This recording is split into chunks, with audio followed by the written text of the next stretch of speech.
উনি হচ্ছে পাকিস্তান থেকে, ইউরোপের দেশ গ্রিসে আমরা রেস্টুরেন্টে কাজ করি, কিন্তু আমি কিন্তু উর্দু ভাষা বলতে পারি, কিন্তু ওনার সাথে আমি মানে সব সময় গ্রিসের ভাষায় কথা বলার চেষ্টা করি। দেখেন, আপনি বাংলাদেশে থাকেন, বাংলাদেশিদের সাথে থাকেন, বা ইন্ডিয়ানি বা পাকিস্তানি তাদের সাথে থাকেন, চেষ্টা করবেন উর্দু ভাষা বা হিন্দি ভাষায় কথা না বলার জন্য। চেষ্টা করবেন যেই দেশে আছেন ওই ভাষা শেখার জন্য। আপনি বাংলাদেশের সাথে কাজ করেন, তার সাথে গ্রিক ভাষায় কথা বলেন।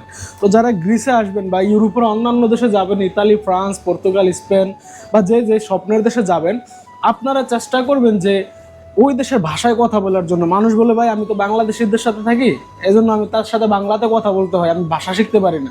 ভাই আপনি যাদের সাথেই থাকেন, যারা আপনার থেকে একটু বেশি ভালো ভাষা পারে, তাদের সাথে ভাষা দিয়ে কথা বলবেন। তাদের সবসময় জিজ্ঞাসা করবেন, ভাই আমি ভাষা শিখতে চাচ্ছি, বা এটাকে এই ভাষায় কি বলে, গ্রিসের ভাষায় কি বলে, ইতালির ভাষায় এই জিনিসটাকে কি বলে, এই যে একটা মাছ, এই মাছটাকে গ্রিসের ভাষায় কি বলে।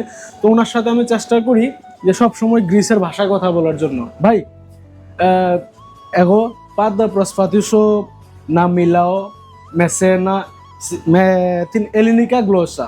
Σωστά. Εγώ σωστά. ξέρω ουρδού γλώσσα, αλλά δεν μου αρέσει να μιλάω με σένα ουρδού γλώσσα.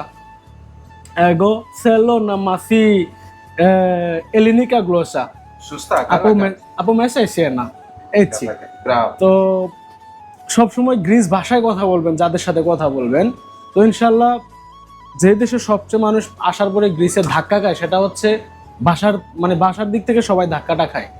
তো ইনশাল্লাহ আমরা হচ্ছে রেস্টুরেন্টের ভিডিও, রেস্টুরেন্টের ইনফরমেশন, বেতন, স্যালারি, কত টাকা কি, থাকা খাওয়া সব ইনশাল্লাহ পরবর্তী ভিডিওতে আমি শেয়ার করব। তো সবাই ভালো থাকবেন ততক্ষণ পর্যন্ত।